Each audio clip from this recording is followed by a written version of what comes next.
This is a story about chocolate. Not just any chocolate. It's about the very best chocolate in the world and the dream of one man to produce it. All the way from bean to bar. This is the story of Willie Harcourt Coues and his chocolate factory.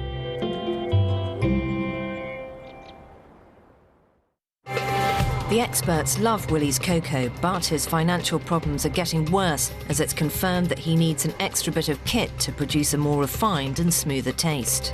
I guess my concern is the market ready to have a product that's unrefined as this? At the factory, the machines are rolling, but there's no getting away from the fact that he needs to spend more money on a refining machine. And after he spends still more money that he doesn't have, his misfortune turns to disaster. How bad is that? I mean, the whole thing's depressing, to be honest with you. Now, everything depends on the outcome of the meeting with Selfridges. I think that really is superb. Will the food buyers' enthusiasm for the product turn into a solid order?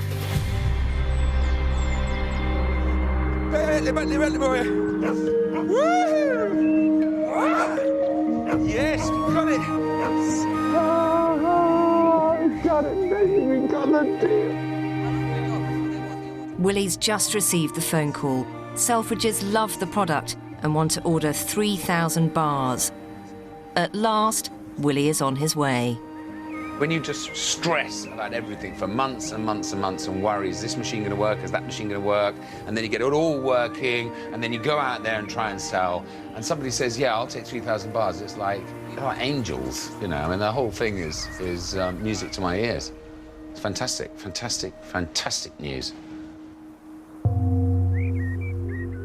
A big sale of 3,000 bars is great news for Willie, but the bigger challenge ahead is to create a demand among customers and to make sure they know what to do with his 100% cocoa once they've bought it. If he can persuade people to think about cocoa as an ingredient, he can ride the huge current wave of interest in cooking. And his best chance of doing that is to get some big-name chefs on side. Here, Willie has had a piece of luck. One of his oldest friends is restaurateur and legendary chef Marco Pierre White.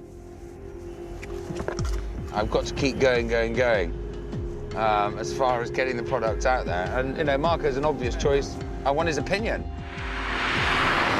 So, look, that's my new bar. Great packaging. You like it, don't you? Yeah, I do. You can see that sort of ready. That's what I like about you.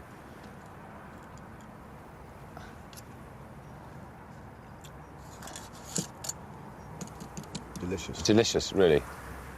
It'd be quite nice to see Willie sharing his knowledge of chocolate with the boys, to give them an understanding and to build that friendship with chefs. What I'd like you to share, Willie, is how to do the venison with chocolate sauce and the cream cabbage. Finish the sauce off with a little bit of sherry vinegar. How many have you brought us? Do I owe 100? You owe us 100. OK. Don't go down that road. I tell you what I've got is I've just given... He has a habit of not listening straight away. You have to drive your views home with him, because he's a very strong character. You have to drive them. It's like driving the longest nail into the toughest piece of wood. I couldn't have had 100 back off you. Listen to it. You did. I only gave you 100. Did I really? You did. You had 100. OK. You're such a schnorrer. Anyway, I mean, sometimes I'll pick up the phone to him. He just wants to talk chocolate, and 15 minutes later, I haven't said a word. I said, look, Willie, I've got to go now. I've got another call. I have to put the phone down because he's driving me mad. But that's Willie. You know, I've listened to chocolate stories for 10 years. You know, you're lucky you've had a few months of it. I've had it for years. Willie, so what we'll do is we'll do our venison dish. So we'll start by, first of all, take your venison. Yeah. Exactly what I do. Nice and supple, Pick it up just nice and gently and just place it in the pan away from you. What I'm trying to do here is I'm trying to get the colour all the way around so it's cooked all the way through, but perfectly pink on the inside. OK, got you. You cook it very, very, very gently, yeah? Pick it up, just seal off the ends as well. Just hold it up. That's it. Woo! Love it. That's a complete seal now, and all the juices, all the juices will stay inside the meat. Gotcha. And now, don't let it sit too long on any one particular part. Always move it all the way around the outside. You just nicely just baste it off. You're a pro, Neil. You try. All the time you're looking at it, you're feeling it. You know, you're observing what's going on with the meat. I'm just going to take a little bit of port. OK.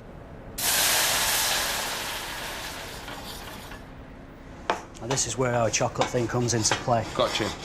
We just run it over the top, so it's very, very fine into it. Yeah. That's how I see the chocolate. As this little condiment, you add, not too much, no? What we're going to do now is I'm going to finish it with a little vinegar de framboise. A little splash in each. Okay. Now I'm just going to take the sharpness out of it with a touch of cream. Not to make it change any colour. Look how silky it goes. Okay. Touch of salt. I love it. Again, to accentuate it some more. Fantastic. Now go on to the next stage. Take your bacon. There you go. Over we go.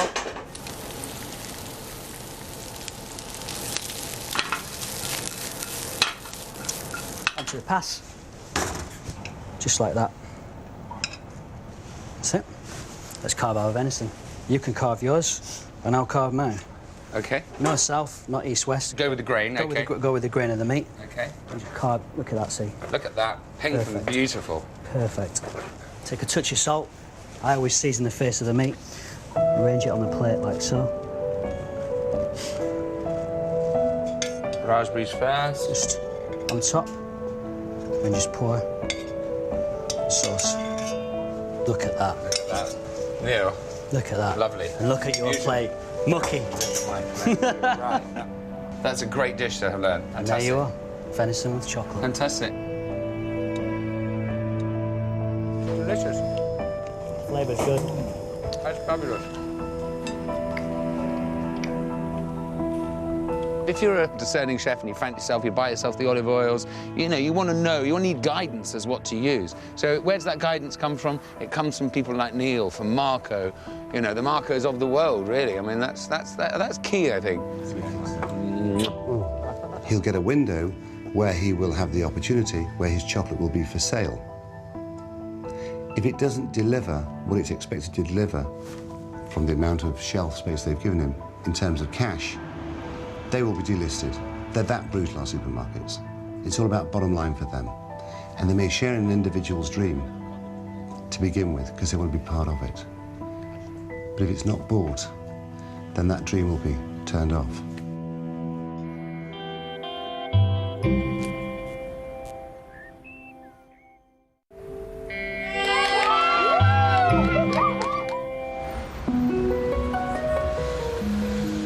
If he's to spread the word about his new product, Willie has to get a buzz going among chocoholics. But doing so much single-handed and with so many hurdles still ahead, Willie is driving himself into a state of exhaustion. Tonight he's visiting a group of chocolate connoisseurs to try and get them on side, but he's running out of time and can only knock up a basic tartufo to show off his 100% bar. Have you made one of these before? No, I must say I haven't. This is dead easy. I mean, I better watch that. The only lengthy thing in it is while it chills in the fridge. So I'm going to add a little bit of the cream to the chocolate sugar mixture, just to make it a little bit more liquid. It's thicky, isn't it? I'm going to put a third of my sugar in there. I've got about 6 ounces of sugar. I'm going to put a third of it in there, and I'll put the other 2/3 in here.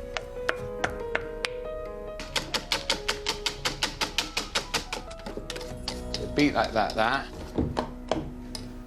Okay. So I'm going to put a little bit of that in to start it off. That's quite hot, isn't it? And then I'm going to mix that into there. It doesn't curdle or anything like that, actually. It's got to be, and you want to get a sort of an even colour, but you want to do it really quickly. It's much lighter than I thought. And then just get those, you've got to get those bits of cream off the edge, because otherwise... I look forward to the clearing up afterwards. Yeah, I know. Okay, I like it when you come round. There's a whirlwind of chocolate spattered everywhere. Drop it in. OK, so you haven't... I haven't done anything. No lining, no. Absolutely nothing. And then I'm just going to go... Perfect. God, even I could make that. That's it, and you pop that in the fridge, and that's it.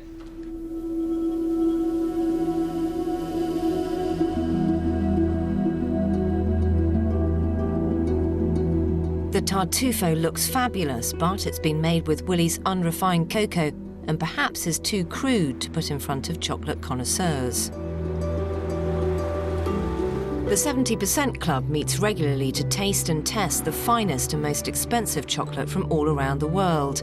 And it's only now that he's got here that Willie properly realises it.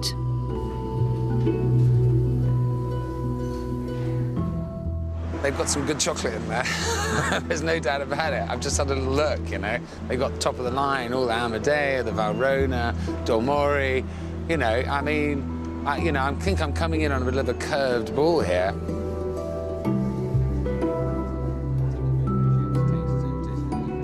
Now, we're going to bring out our first chocolate, but if we ask you all not to rush too quickly into eating it. Open the chocolates out, and you might have known. Have a look at it first, and have a look at the sort of shine and the colour. OK, now, we're going to do the sound test, OK? 1, 2, 3. There you go, that's a nice little chocolate round of applause. OK, now have a smell of it, and just try and describe what you're smelling in the chocolate. What aroma notes you get. Rose. Rose, that's very interesting, yeah. It's really fruity. Very fruity. This is kind of Valrhona's style, to be very fruity and a bit nutty. Nutty, that's good. Leathery. Sort of smoky, leathery. It smells like, yeah, cowboy. With some smoky, sweetness. leathery. Cowboy, yeah. If you've ever smelled a cowboy, then... Go ahead and try the chocolate. Now, try to let it melt on your tongue. Try not to munch it too much. Once among the chocolate foodies, Willie is starting to have second thoughts. These people plainly take their chocolate seriously, and he's nervous about his simple dessert made from his partially refined cocoa, competing with the smoothest, finest chocolate in the world. I'm getting mown grass here. Well, I think when I walked in there, I suddenly realised what I'd done by making myself the tartufo. I didn't quite know that I would all be sitting around the table smelling it, snapping it. I mean, it's great to know that these places exist, but I suddenly thought all I could think of was, hang on a second, you know, we've got the best chocolates in the world here, and I've made this cake. Did I spend enough time making it? Is it good enough? There was a moment there where I thought, you know, this could go wildly bad. I think we're ready to try my... The moment of truth. It's the equivalent of pitching homemade wine against a premier crew. Suddenly, the humble Tartufo feels a bit inadequate in such elevated company. How much of your chocolate is actually in there? Because I don't really know. One bar, 180 grams. Oh, right. OK. Do we snap this as well? Yeah. If you get a snap out of it, you get a prize. When we all started to smell it, and I thought, God, thank God that smells good. I thought, OK, and they're all looking like it smells good. And as we progressed, and he made everybody pause from it. So pausing for so long, I'm thinking, for God's sake, let's try it and get it over. Honestly? Socks. Socks. So when they tried it, and you know, the fortunate thing was, you know, at the end of the day, everybody loves, you know, a cake or you know, they all love a tartufo. And so I've forgotten this, that actually I had another little edge, that I was probably presenting the chocolate in a more palatable form, you know, to some of them. Who liked that? Who thought that was good? The good news is that everyone always loves Willie's chocolate dessert, but Willie isn't selling dessert, he's selling cocoa as an ingredient, and there's a sour aftertaste as the experts voice their doubts. Does this product actually have to make you any money? Well, everything's got to make money. Because the reason I asked that question, and I don't mean to be rude, but I just can't help thinking that the market is so small that your actual turnover of this particular product is going to be quite small. How small do you think it will be then? Well, from a consumer point of view, I just don't feel that the market is ready to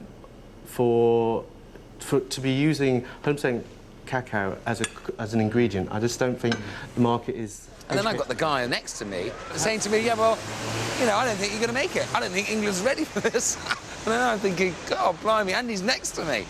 Now, the really funny thing was, as soon as they've eaten the tartufo, the guy's going to me, you should make chocolate, which is sort of very sweet because you've got the best flavours and you've got the... But my point really was, you know, to the guy on the right, chocolate's not about just a confectionery. I'm trying to tell people, hey, this is an ingredient, something you'd use in everything. The progress of Willie's dream has been hampered by the fact that his cocoa isn't as smooth and refined as it needs to be. And at last, the refiner he bought in Spain has arrived for installation at the factory in Tiverton. Well, oh, keep coming. Whoa, whoa, whoa, whoa, whoa. Pull the handbrake on. Good idea, Put him down, put him down.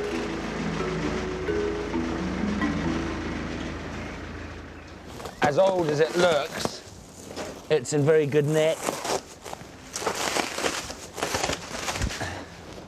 We're going to rewire it. I've got the electricians coming as a big favour to sort it out, so we sorted out this morning. You can see that they've covered the rolls in cocoa butter to protect it. When I saw that, I thought they're looking after their kit. It's a good sign, you know, because obviously the most important thing are the rollers. Don't break it anymore, because I'm going to have to take this plate off and everything to get the nuts off the back here, so... You know, anyway, what do you think, Bob? Oh, we can fix it. You think so? Bob can do it. Oh, Bob, baby! I know that this machine will take me on to the next stage of chocolate making. That's the truth. It's a roller refiner, and it's beautiful. Hang on, there must be something wrong. Right, ready? Oh, Bob! Not too fast. Oh, Bob! Fantastic piece of kit, isn't it? Let's be honest. Come on. Look at that. And look. I mean, you know, it might not have been used for years, but, you know? Right, we better get the other one off the pallet. All right. Whoa, whoa. Run up slowly. How are you? Good? Come on, keep going. You know what? Let's just tie a rope for security. Go on, a little bit more, and we can stand him up by hand then. Whoa, whoa. You happy? Yeah.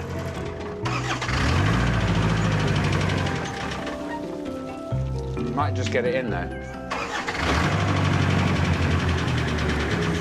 Not like that, we won't. We want something you can drive steady. Just let him down. Willie has been farmer, engineer, marketeer and chef on this project. What he probably isn't is a forklift truck driver. Oh, we started out of gear.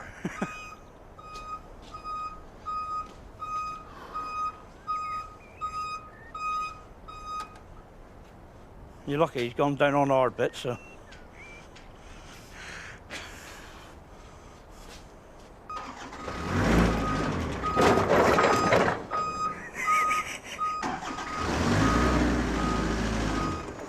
That's cracked. Did I crack it? There's a crack in the casing. You're joking. No, I'm not. It's a disaster. The whole project depends on Willie being able to make a smoother and more refined product, and the machine he's borrowed more money to buy may be ruined. Even Willie's eternal optimism takes a bump. Let me just think about that. How bad is that?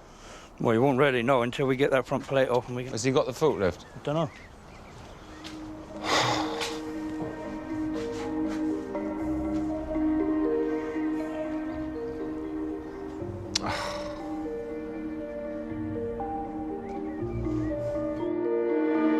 What seemed a simple dream of taking the finest beans in the world and producing the finest chocolate has turned into a living nightmare of machinery, money, marketing and making do.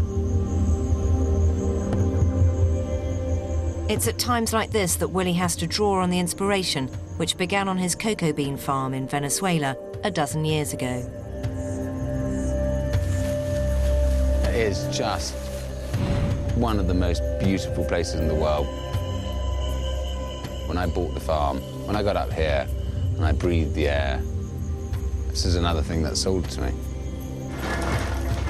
This is where Willie worked so hard to perfect his recipes, using local ingredients produced in traditional ways, like crushed sugarcane, to make his chocolate recipes truly authentic. Visiting the sugarcane farm involves a 2-hour trek from his own farm up into the cloud forest, but it's worth it to get the purest sugar for making desserts.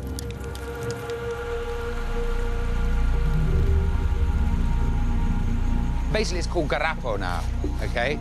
And we'll heat this until we start evaporating off the water out of it until it starts crystallizing. And once it starts crystallizing, we're going to start sieving out all the little bits out of it. We're going to boil it, we're going to reduce it. So at the end of this, we're going to get papillon, which is raw sugar cane. And then we're going to put it into molds.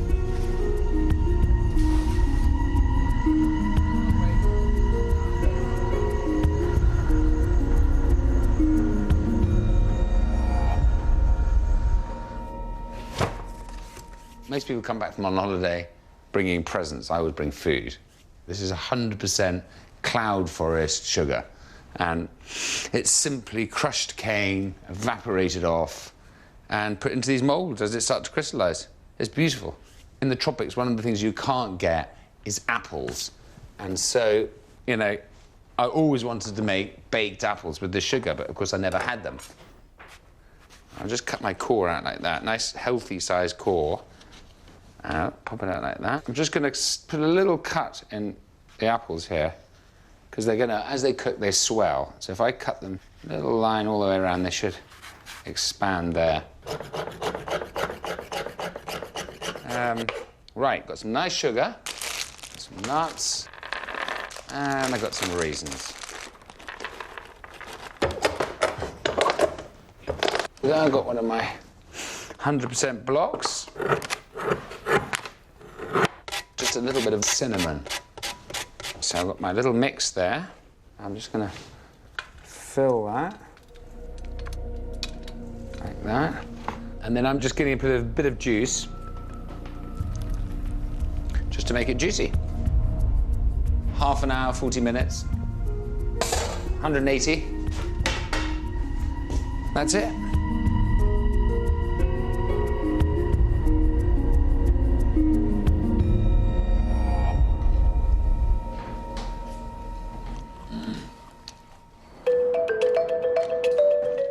The vital thing for Willie now is to assess how much damage he's done by dropping the refiner. It's either a minor setback or a major problem, but he may not know for sure until he's fired up the machine.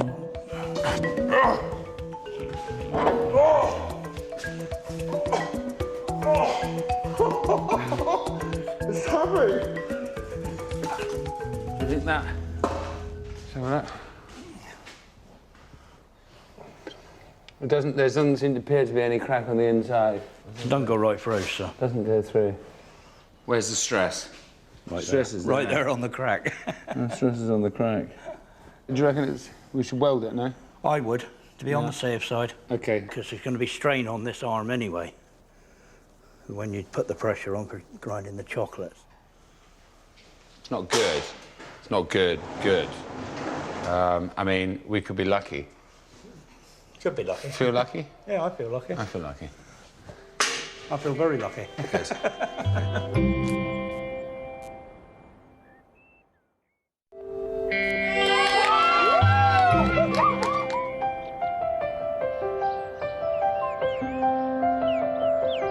Quick, or we're going to be late for school, guys. Let's go. Darling, shut the door, Evie, when you come out. With their financial situation now so precarious, back in Tiverton, Tanya is doing her best to make life as normal as it can be for the kids. Can I get some crisps? Oh, my goodness, Evie. What? I think you've got a birthday party this afternoon. No, she hasn't. Yes, she has. You've got a birthday party this afternoon. Has she? Yeah, Evie. Now! This afternoon. But both she and Willie are working night and day trying to push forward their chocolate project. Willie knows he needs some products to sell, and he has a hankering to return to the ancients for inspiration. At the British Library, he's in search of 17th century recipes for hot chocolate, which the Aztecs used to drive their armies into battle. Oh, look at that. To every 100 cacaos, that must be seeds, you must put 2 cods of the long red pepper, which are called the Indian tongue. You can imagine a big long red pepper. Yeah. How funny. So you put some anise seed in as well. Seeds. And that must be the hot Beat it to a powder, yeah. Beat it, yes, to a powder, yeah. Cinnamon as well. Almonds you can have. Cinnamon, almonds. Does it say what kind of nuts? Hazelnuts. Hazelnuts, is it? Yeah. Yeah. And it's got white sugar in it as well. God, they were making white sugar in 1640. Every hour of the day and everywhere he goes, Willie is thinking about new products and trying to find new ways to serve and sell his chocolate. Inspired by the ancient Aztecs, he's decided to try to reproduce some of the 400-year-old recipes from South America. To make and test them, he wants to hook up with his old friend Petra. She's a confirmed chocoholic who sells a range of chocolate products from her mobile kitchen. Petra has been using Willie's cocoa in her recipes and is keen to help him develop the chocolate drink. OK, let's make some hot chocolate. We've got to take it to the streets. Let's take it to the streets. I don't want to frighten people with flavours that they aren't going to drink, because what's the point? A little bit of chilli, black peppercorns. I'm going to put a little bit of cinnamon in there, some vanilla, and some annotto for food colouring. Yeah, we're natural food colouring. You're really just talking about adding small amounts, because if you just make this overpowering, it's going to be unpalatable. Now I'm just going to add a little bit of sugar. Just one more thing I've got to put in there is a little bit of nutmeg.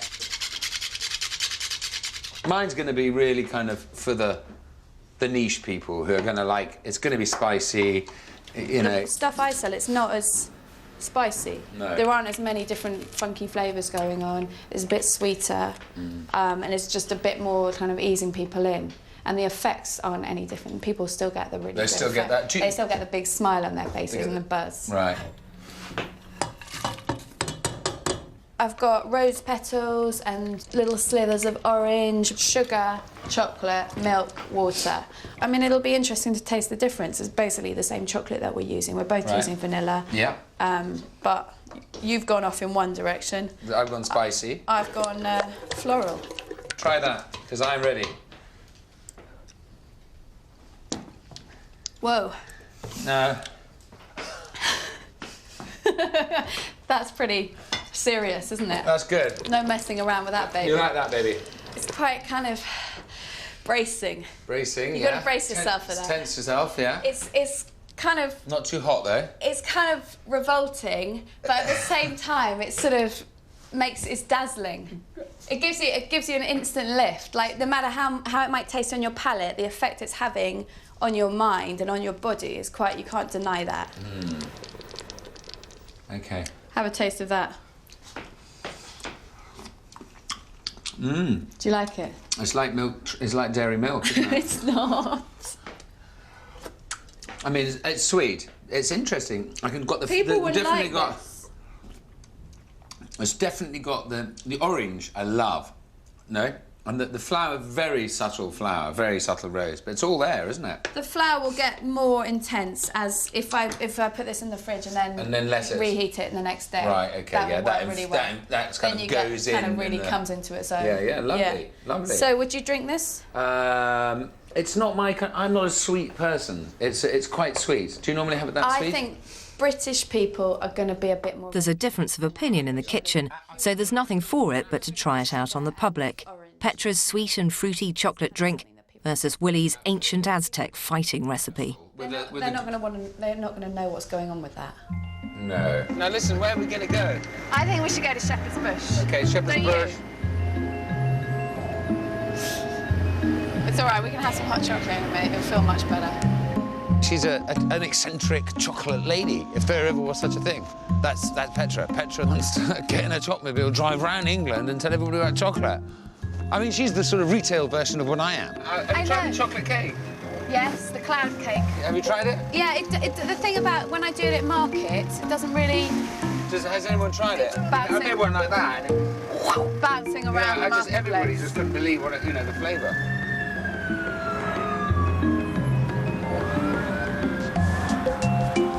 Okay. There you go, madam. Have a go. Now, this is a different kind of hot chocolate because it's so real and pure. It's quite thick.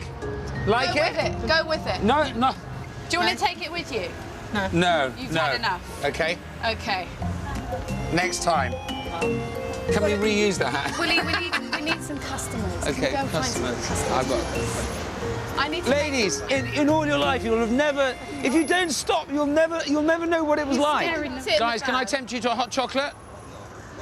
A little pick-me-up, hot chocolate, real hot chocolate, made in England from the bean. Got to lose? I've got a little bit of spicy one, yeah, and I've got a spicy with just with a little bit of pepper, won't be chili, and I've got a kind of a European one, which, as they used to make in the sort of 17th century. This is before chocolate. You were quite manic. I was the hot chocolate. I just probably had 1 cup too many. Yeah. It just made me go a bit, kind of, and the cold kind of combined. I think you scared them off. I'm a bit tired. Do you think? A little bit. You know why they brought chocolate back to this country back in the 1500s? Was because the guy that... I think you've got to kind of go in a bit slower, before you're kind of throwing all the 15th century stuff at them. Right. Because it's overwhelming in the first place. Too much information. Yeah, a bit too much Aztec. Too much Aztec. Bit heavy on the Aztec. Not enough European. Not enough kind of sort of personal charm.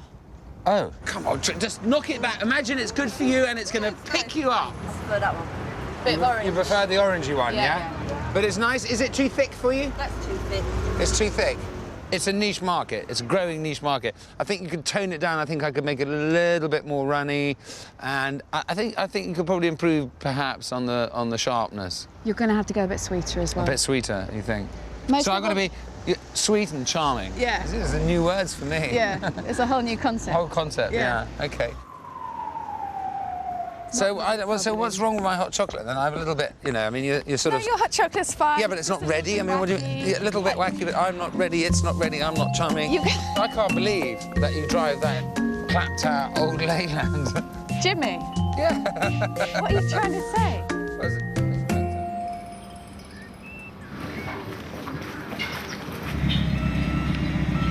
Beans are arriving from Venezuela in a container, a refrigerated container.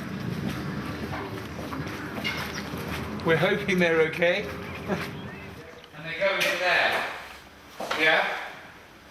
And, yeah, they should fit. It's the moment of truth. You never know whether the beans have survived the journey. I mean, you know, they've been in that container. They survived Hurricane Dean, stuck in the port for 3 weeks. Luckily, I put them into a refrigerated container. And here they are, Devon, Clumpton, England. It's been talked about for 15 years, and they're here.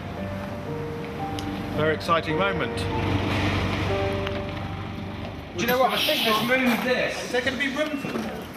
Where do you think? We're going to have to stack quite high.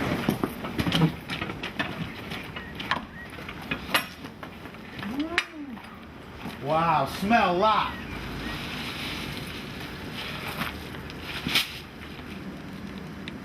There they are. Are they good? Oh, Right, I mean, that's good. Bad beans would be rotten. That's a good bean.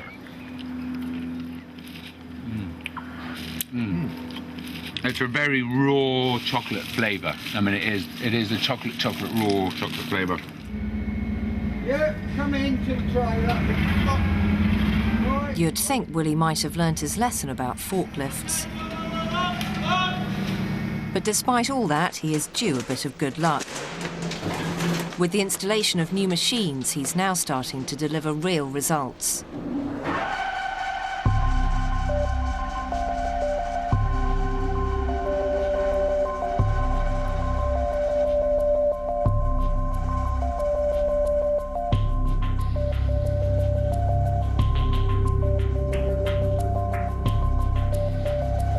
This is where Willie's dream of producing great chocolate is most real. Here is where the raw beans come in one end, are roasted, split from their shells, crushed, refined, conched, tempered, and put into moulds to produce the 100% cocoa bar. And it seems that he's gotten away with the accident with the refiner.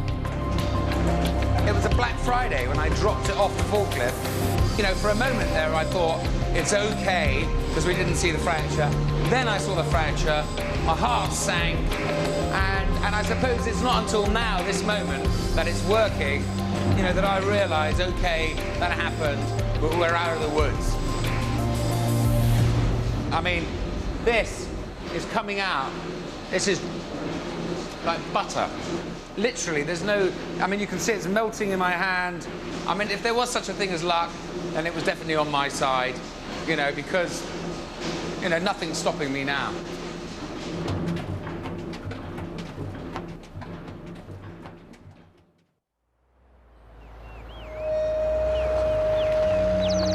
For Willie and Tanya, the last weeks and months have been about relentless work. 18 hours a day, 7 days a week. But it's paying off. At last, they're making some progress. And it's a good moment to celebrate. The factory is working. He has a big order for 3,000 bars.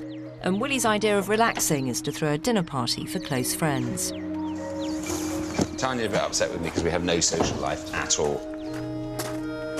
Everything is factory, factory, factory. And I'm just by chance, I've got a friend who's down on business. I've got a couple of other friends, and I'm just gonna basically, it's a good excuse, it's a good time to have a little bit of a feast. It's got to be the fastest, cheapest, most impressive starter there is. Whole salmon, a few oysters around on a bed of ice. It gives you all that kind of fancy restaurant feel without the expense. And remarkably, little Will, my son, he loves them.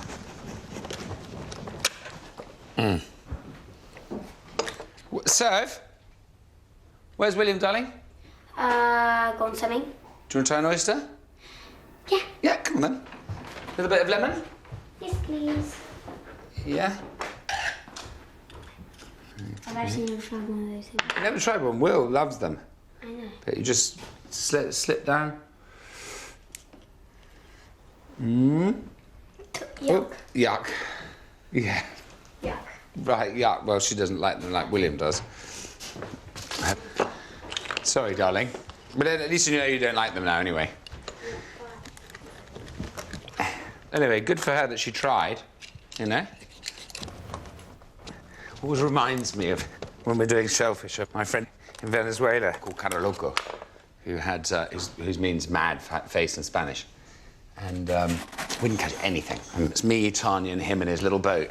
And he was pulling this line in, and as he pulled it in, he suddenly said, "Yeah, yo tengo algo," like, "I've got something." And he'd be straining to pull it out. And we'd be like getting close, and I'd be going, "Cara Loco," and he'd be going, we're getting really close to the rocks, and he'd go, "You know, put the motor in reverse." So I'd be on the back of them, this tiny little boat going, "Meh," and the swell, we're going up in the swell like this. And finally, out comes this thing out of the sea. There's 20-kilo conger eel into the boat with all this heavy line which was all over, flapping everywhere. Tanya panics, screams, and starts shouting, and the conger eel's going for anything in the boat. And Cara Loco, because he's absolutely mad, picks up this oar and starts beating it on the thing. The oar splinters everywhere, and by which stage he suddenly noticed that we're still going up on the swell, and it's looking like we might die. Tanya's screaming, and there's a boat going past, and she's going, "It's shooting at me! It's shooting at me!" Which means, "Help me, help me." And anyway, so I turn my attention to the conger eel. There's only one oar left, so I grab this oar, and I start jabbing down on it, and it's snapping at me, and I get it caught in one of its ventricles. So now I've got it pinned to the floor, and this big, thick, snaky thing's winding its way around my legs, by which stage now Cara Loco's got us, like, I don't know, 20 metres away from the rocks, and comes up, flicks his knife out, and just goes and cuts the conger eel's mouth. And of course then it's slithering everywhere, but you know, it can't bite you. But it was frightening. Absolutely frightening. Anyway, that was the last time Tanya went fishing with me in a boat.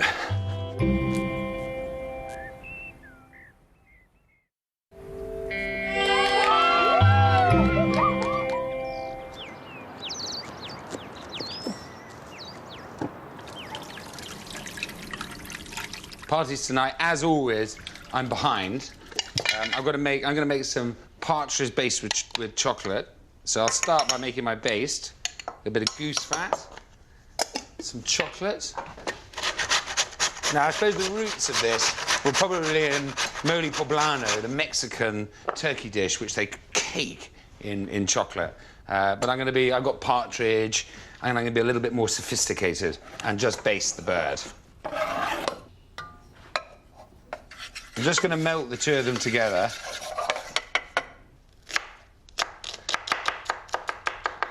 I love dinner parties. I love all the different, you know, all the food around. The great thing about living in the country is you've got access to all fantastic stuff.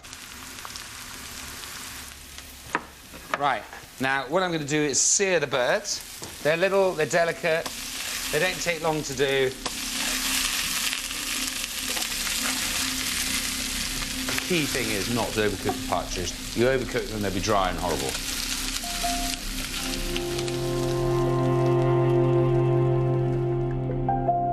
I'm hoping, as this goose fat goat chocolate cools, if I'm quick, as it cools, I'll put my pancetta on.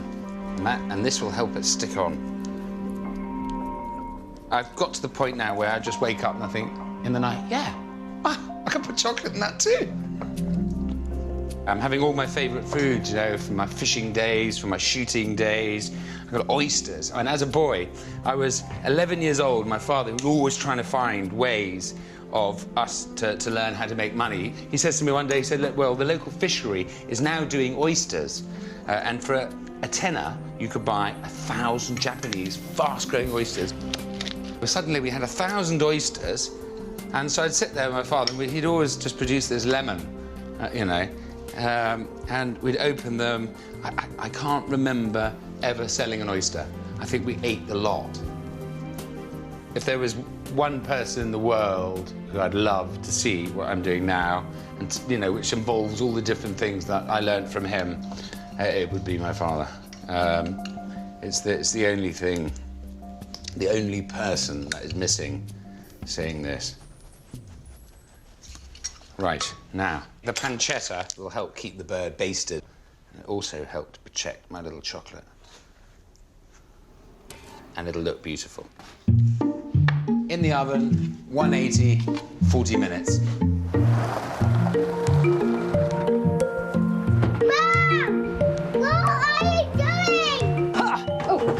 Okay? Yeah.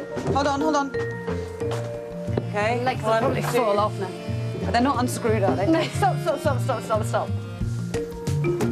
Right, is he going to carry these in, or have we got to do it? I tell you what, he's a bit stressed. Let's do it ourselves. He's always a bit stressed. Yeah, well, I know. That's our will. So I'm going to make a pomegranate semi-Fredo. The first thing I'm going to do is I'm going to reduce my pomegranate juice into a nice thick syrup, yeah? Pomegranate juice, not very strong, but when you concentrate it, you suddenly get all those full flavours. And I'm going to put a little bit of vanilla in. Split that down the centre. And a semi-Fredo is a souped-up ice cream. So if you go to a posh restaurant that says semi-Fredo, you just look at it and go ice cream. But it is a very simple ice cream. I mean, there's no eggs, there's no nothing. You can knock it up in a second. So I'm just going to whack that on to reduce. I turn my attention to the cream. So I put a couple of tablespoons of icing sugar to sweeten the cream.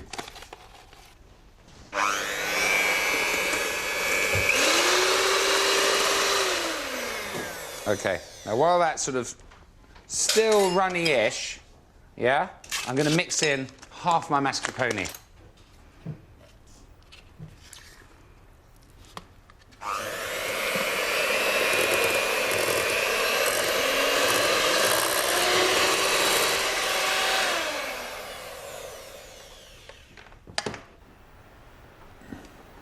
So I'm going to put a little bit in, layer it a little bit like that. So best way to do it is just give it a good old bang.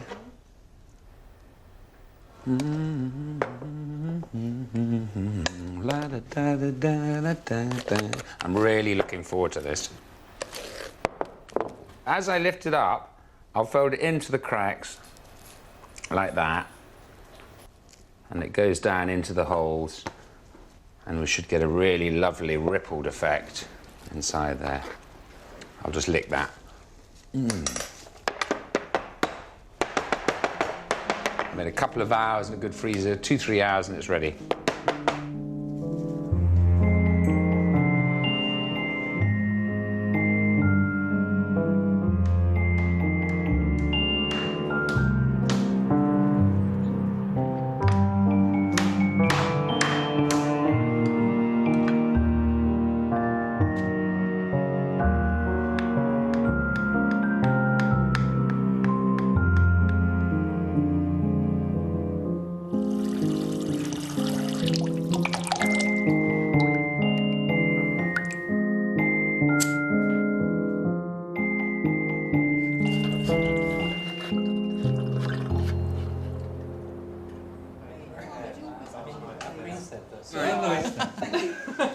They're pretty big oysters, aren't they? Willie has taken on a daunting task, nothing less than changing the way we think about chocolate.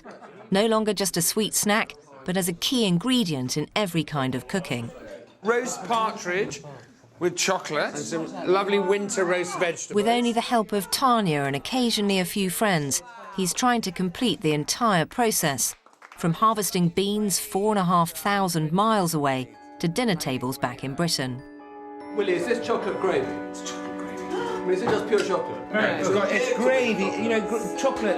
It's an ingredient. So it's a beautiful gravy. Things like chocolate, it's not like boring. It's just a grate of chocolate in which makes it rich. It's really awful. Isn't it good? It's absolutely amazing. I bet you can taste it. No, yeah, I can taste it, but I mean, because you're used to the flavours. But it adds to the gaminess. The food was absolutely spectacular. I think they, you know, they've all had a fantastic evening. Certainly by the looks of their plates, which are pretty stripped bare, they've enjoyed it. The fact is, I mean, one of those things.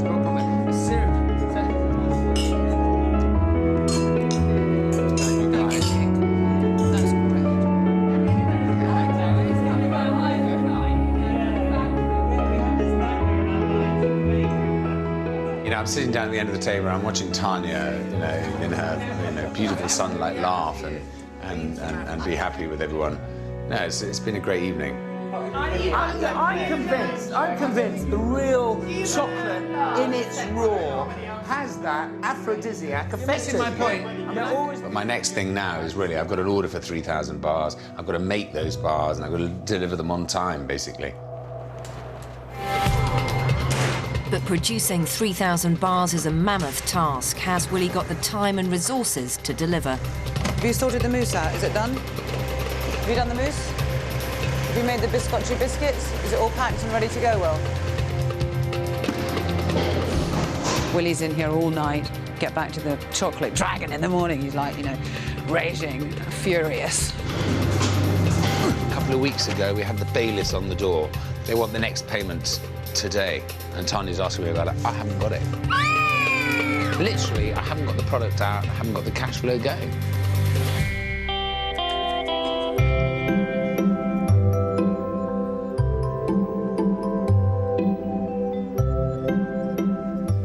And that's the last in the series, next Sunday at 9. Why not indulge yourself at home with a selection of Willie's chocolate recipes at channel4.com/chocolate. A supernatural thriller next. Michael Keaton starts talking to the dead, but he doesn't know what he's let himself in for in White Noise.